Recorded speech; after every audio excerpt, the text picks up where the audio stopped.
고백합시다. 보혈의 은혜. 네, 보혈의 은혜. 우리가 보혈, 이 말은 보배로운 피라는 뜻이죠.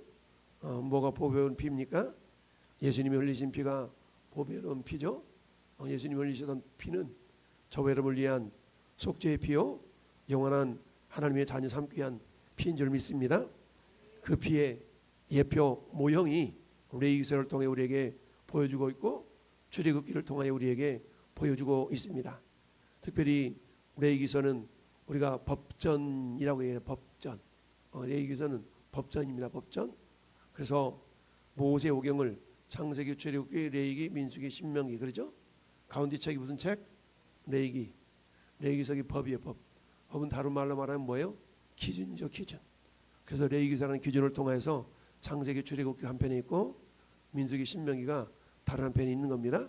이렇게 해서 레위기서는 사람들이 성경을 읽을 때 별로 그닥 좋아하지 않는 부분이죠.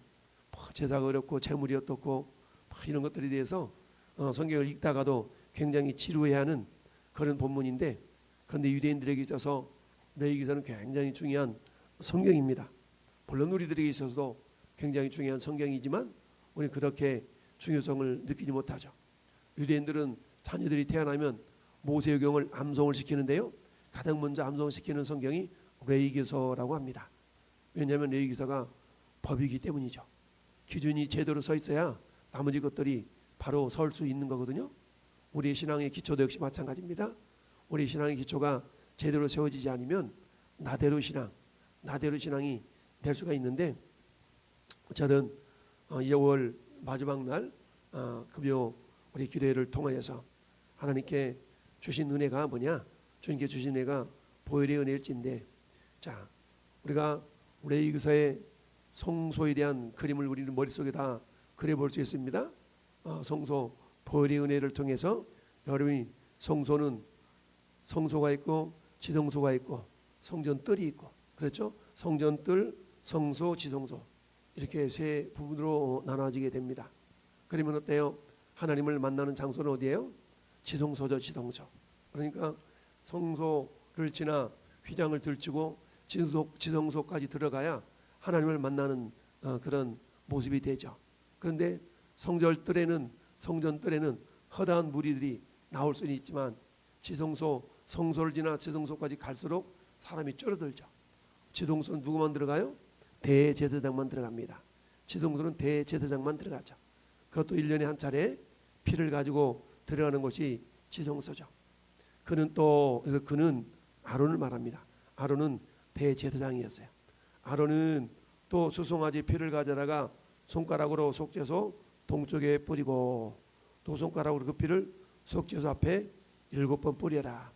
우리가 배운 대로 한 대로 익힌 대로 7번이라는 것은 완전수, 아주 마구 뿌려대라는 얘기죠. 여러분, 육신의 눈으로 본다 그러면 세상 말로 말하면 피가 흥건하다는 얘기죠. 피비린내가 진동하는 그곳을 어떻게 나가요? 아론이 나갑니다.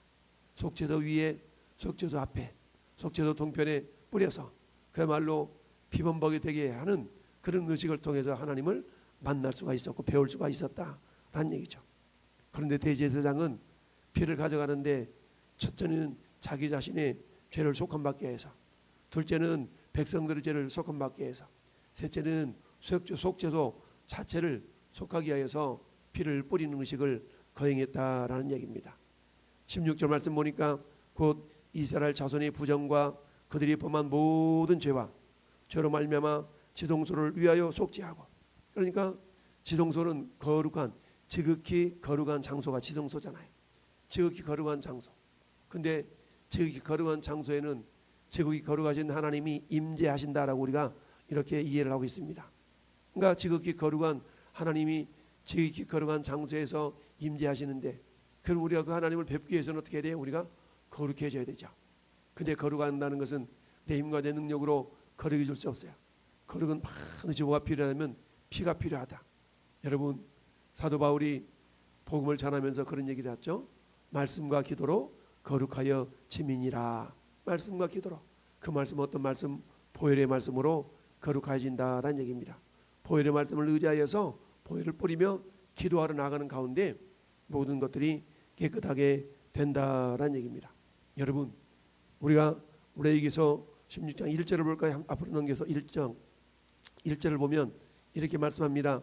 아론의 두 아들이 이 앞에 나가다가 죽은 후에, 그렇죠? 아론한테는 4명의 아들이 있었는데 4명의 아들 가운데 2명이 죽었어. 근데 왜 죽었나? 두 아들이 죽었는데 왜 죽었다고요? 죽은 이유를 하나님이 명하지 아니하는 불을 들였기 때문에 결국 죽임을 당하게 되었다라고 그러는데 명하지 않는 불을 들였기 때문에 죽었어요. 그래서 하나님께서는 그야말로 명하지 않는 불은 뭐냐? 여러분, 우리로 말하면 예배를 내 마음대로 드리면 안 된다는 얘기죠. 예배는 하나님이 정하신 방법대로 예배를 드려야 된다는 얘기죠. 우리 그러잖아요. 나 예배 드렸어. 예배 드렸는데 과연 그 기준이 하나님이냐 나냐는 얘기죠. 우리 그러지 않습니까? 나 예배 드렸는데 왜 어떻게 주일 얼굴이 안 보였어요? 저 목사님도 예배 드렸는데요? 이런 경우 있죠. 예배 드렸는데요? 근데 그 기준이 자기 자신이 되면 안 돼요. 오늘 아론의 두 아들이 여 앞에 나가다가 죽었는데 왜 그러냐? 잘못된 불을 드렸기 때문에 죽었어요. 그러니까 이 불은 제단에서 제물을 태웠던 그 불을 가운데 불쏘시개를 가지고 금 향로에다가 이 불을 가지고 가야 되거든요. 근데 잘못된 불을 가지고 하나님이 명하지 않는 불을 가지고 들어가다가 죽었어요. 그러니까 이 법이라는 것은 뭡니까? 법이라는 것은 내가 지켜야 되는 거잖아요. 법이라는 건 내가 지켜야 되는 거예요. 지키도록 하기 위해서 법이 있는 거죠. 그러면 우리가 예수를 믿어도 법대로 믿는 거죠. 법은 다른 말하면 기준이라고 그랬죠. 기준대로 믿어야 된다는 얘기입니다. 여러분, 우리는 창세기서에서 가인과 아벨의 예배, 가인과 아벨의 제사를 우리는 알고 있습니다. 똑같이 둘 다 제사를 드렸어요. 둘 다 예배를 드렸어요. 근데 한 사람은 하나님이 받으시지 아니하시고 한 사람은 하나님 받으셨어요. 한 사람이 드린 예물은 받지 않으셨어요. 한 사람이 드린 예물은 받으셨어요. 무슨 말을 하느냐? 말하자. 예물과 사람은 연결되어 있다. 예물과 사람은요 분리가 될 수 없어요. 하나 됐다는 얘기입니다. 그러니까 그 사람을 안 받으셨다는 얘기는 예물도 안 받았다는 얘기죠. 예물을 안 받았다는 얘기는 그 사람도 안 받았다는 얘기입니다. 그래서 가인의 제사, 가인의 예배를 하나님이 받지 아니하셨고 아벨의 제사, 아벨의 예물은 하나님이 받으셨다라는 얘기죠. 똑같이 예배를 드렸지만 어떤 사람이 예배는 안 받으시고 어떤 사람이 예배는 받으셨다는 얘기죠. 왜 그랬을까요? 결론으로 말하면 오늘 말씀에 있는 것처럼 하나님의 기준대로 하나님의 원하시는 대로 예배하면 하나님이 들이받으시겠지만 그건 하나님의 원대로 하나님 원하시는 대로 아니라 내 생각대로 내 뜻대로 하면 하나님 결코 받으시 않는다라는 것을 성경은 우리에게 가르쳐 주고 있습니다. 여러분, 오늘 짐승의 머리에 아론이 안수를 했어요. 안수라는 건 뭡니까? 넘어간다는 거 아니겠죠? 넘어간다는 거? 넘어가는 겁니다. 뭐가 넘어갑니까? 죄가 넘어가죠. 죄가 넘어가. 마치 이사야 53장 6절에 우리는 다 양 같아서 그릇 행하여 각기 제 길로 갔지만 여호와께서는 우리 모두의 무엇을? 죄악을 예수님께 어떻게 하셨다고요? 담당시키셨도다. 담당이라는 떠넘긴 겁니다. 오늘 아론이 그의 두 손으로 살아있는 염소의 머리에 안수하는 것처럼 안수하는 그 순간에 이스라엘 백성의 죄가 전가되는 것이죠. 전가됐다. 넘어갔다는 얘기입니다. 그걸 하나님 그렇게 인정해 주신 겁니다. 그런데 이 짐승은요 1년에 한 번씩 대속죄일에 한 번씩 피를 내서 그 짐승의 피를 가지고 어때요? 지성소에 들어가야만이 1년 동안 죄를 속함받는 의식을 경험하게 되었다라는 얘기입니다. 그래서 그 피에 능력이 있는 것이죠. 피는 뭡니까? 피는 생명이잖아요. 피는 생명. 여러분, 우리 평택역 광장에 나오다 보면 저 왼쪽에 2층에 헌혈의 집이라는 것이 있어요. 헌혈의 집. 헌혈의 집. 여러분, 달나라에 우주선이 가고 저 태양계를 벗어나 우주선이 수십 년 동안 달려가는 이런 그야말로 과학의 시대를 살아가고 있지만 우리 인간이 할 수 없는 게 여전히 있죠. 그건 뭐예요? 피를 만들지 못하잖아요. 왜 피를 만들지 못한다고요? 피에는 생명이 있고 생명의 주인은 누구이니까? 하나님이시니까. 사람의 피를 만들어버린다는 얘기는 생명의 주인이 나라는 얘기거든요. 그래서 사람은 피를 만들 수가 없는 겁니다. 그래서 피가 쏟아졌다는 얘기는 생명이 쏟아졌다는 얘기입니다.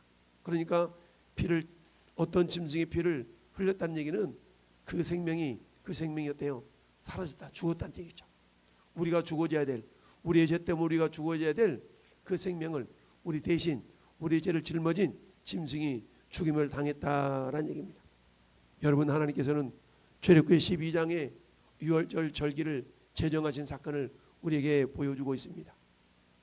하나님이 이스라엘 백성들을 구원해내기를 원하시는데 모세와 아론을 보내서 애굽 왕 바로에게 야, 내 백성 이스라엘을 보내라. 그랬더니 바로 왕이 꿈쩍도 안 쳐. 그래서 하나님은 어때요? 10가지 재앙을 보냅니다. 피를 강물이 피가 되게 합니다. 개구리를 나오게 만듭니다. 이가 온 사람의 몸에 들어가야 합니다. 파리떼가 득실거립니다. 모든 악창이 나게 하고 그 다음에 어떻습니까? 우박이 떨어져서 모든 채소를 다 망가뜨리고 메뚜기 떼가 남아있는 그런 채소를 다 갉아먹고 깜깜한 흑암이 있습니다. 그럼에도 불구하고 바로는 어때요? 마음이 완악하다 그랬어요. 완악하다. 그러나 마지막 10번째 재앙 때는 어때요? 짐승의 첫 새끼로부터 사람의 장자 이르기까지 전난 것들은 다 멸하는 그런 마지막 재앙을 우리 하나님이 준비하셨어. 근데 그 재앙을 피해가도록 하기 위해서 유대인들한테는, 이스라엘 백성들한테는 너희가 어때? 너희 사람의 수만큼 짐승을 잡아서 그 피를 발라서 좌우설주와 임방에 바르고 너희는 그 안에 들어가 있으라 그랬잖아요. 그 밤에 하나님께서 피를 볼 때에 너희를 넘어가리니 그 피가 너희에게 있어서 내가 그 피를 볼 때 너희를 넘어가리니. 할렐루야. 피를 보시고 넘어간다는 얘기입니다. 피가 발라지는 집안에 있는 사람은 어떤 죄를 지었든 그 사람의 신분이었다 하든 그걸 보지 아니하시고 따릅시다. 피만 보시고. 그렇습니다. 피를 보시고 재앙이 넘어갔다는 얘기입니다. 우리 하나님 이스라엘 백성들이 어떤 죄를 지었는가를 물어보지 아니하시고 오늘 레위기서 16장에 있는 그 짐승의 피, 그 짐승의 피는 이스라엘 백성들이 어떠한 죄를 지었다 할지라도 용서받는 그런 피인 줄 믿습니다. 그런데 어때요? 오늘날에는 그 피가 예수님의 보혈, 예수님의 보혈을 상징을 하죠. 히브리서 9장 22절은 이렇게 말씀합니다. 율법을 따라 거의 모든 물건이 피로써 정결하게 되나니 피 흘림 없이는 사함이 없느니라. 할렐루야. 피 흘림 없이는 사함이 없어. 피를 흘려야만이 그 피로 죄가 씻음받고 사함받는다는 얘기입니다. 그래서 오늘날 이 시대를 사는 저와 여러분들에게는 그 피가 어떤 피예요? 예수님이 피, 예수님이 흘리셨던 그 피로 우리 모든 죄를 다 담당하신 거 아니겠습니까? 그래서 어떻습니까? 예수님 말씀하시기를 마가복음 10장 45절에 인자에 온 것은 섬김을 받으려 함이 아니라 소리여 섬기라고 많은 사람을 위하여 뭘로? 대속물로. 대속물. 대신 속함 받는 제물이 되어주시기 위해서. 그 제물은 어떤 제물입니까? 피를 흘려야 되는 제물이잖아요. 제물 되어주시기 위해서 이 땅에 오셨다라고 말씀하고 있습니다. 그래서 결국 어떻습니까? 예수님이 십자가에서 내가 다 이루었다, 다 이뤘다라고 선언하시고 숨을 거두는 순간에 성소와 지성소를 가로막았던 휘장이 찢어져서 둘이 되었다라는 얘기입니다. 그리고 어때요? 이제는 길을 열어놓으셨죠. 1년에 한 차례씩 대제사장이 짐승의 피를 가지고 지성소를 들어가야 됐는데 그 지성소에서 속죄소 이와 속죄소 앞에 속죄소 주변에 피를 마구 뿌려야 되는데 이제는 예수님이 친히 속죄 제물이 되어주셔서 주님의 피로 이제는 어때요? 지성소와 성소를 가로막았던 휘장을 찢어 놓는 그런 역사가 예수님의 피 때문에 나타난 줄 믿습니다. 대제사장이 1년에 한 차례씩 들어갈 수 있었던 그 길을 이제는 누구나가 그 피를 믿는 자는, 할렐루야, 주님의 피를 믿는 자는 누구나가 그 길을 걸어서 주님을 뵈러 나아갈 수가 있게 됩니다. 여러분, 이제는 어때요? 염소와 송아지의 피로 하지 않고 오직 자기 피로 따릅시다. 영원한 속죄를 이루사. 영원한 속죄를 이뤘습니다. 예수님이 십자가에 돌아가시기 전까지는 대제사장들이 해마다 짐승의 피를 잡아서, 짐승을 잡아서 그 피를 가지고 지성소에 들어가면 했어요. 근데 예수님께서 흘리셨던 그 보혈은 영원한 속죄가 있기 때문에 다시는 짐승을 잡을 필요가 없고 우리는 믿음으로 그 피를 우리가 뿌리고 덧입어서 지성소에 나갈 수 있는 담력을 얻은 줄 믿습니다. 그 피를 힘입어 성소에 들어갈 담력을 얻었나니. 할렐루야. 따라서 우리 어때요? 담대하게 예수의 보혈을 의지하여 지동소에 가서 우리는 하나님 향하여 아버지라고 부르며 하나님을 배울 수 있는 권세가 우리에게 주어진 줄 믿습니다. 그렇습니다. 이제는 자기 아들을 아끼지 아니하시고 모든 사람들을 위하여 내어주신 그 주님의 보혈이 우리의 모든 죄 다 씻겨 주신 것뿐만 아니라 우리가 마음껏 하나님을 섬길 수 있도록 할렐루야 그런 자격을 주신 줄 믿습니다. 구약 시대에는 레인들 가운데서 특별히 구별해서 제사장들이 성소에서 섬긴 일을 했다면 오늘날에는 우리 모두가 다 주님을 섬기는 그 일을 할 수가 있는 것이죠. 어떻게 주님의 보혈을 의지하여서 지성소에 들어갈 수 있는 권세가 주어졌기 때문에 우리는 누구나가 다 주님을 섬길 수 있는 그런 귀한 직분을 갖게 된 줄로 믿습니다.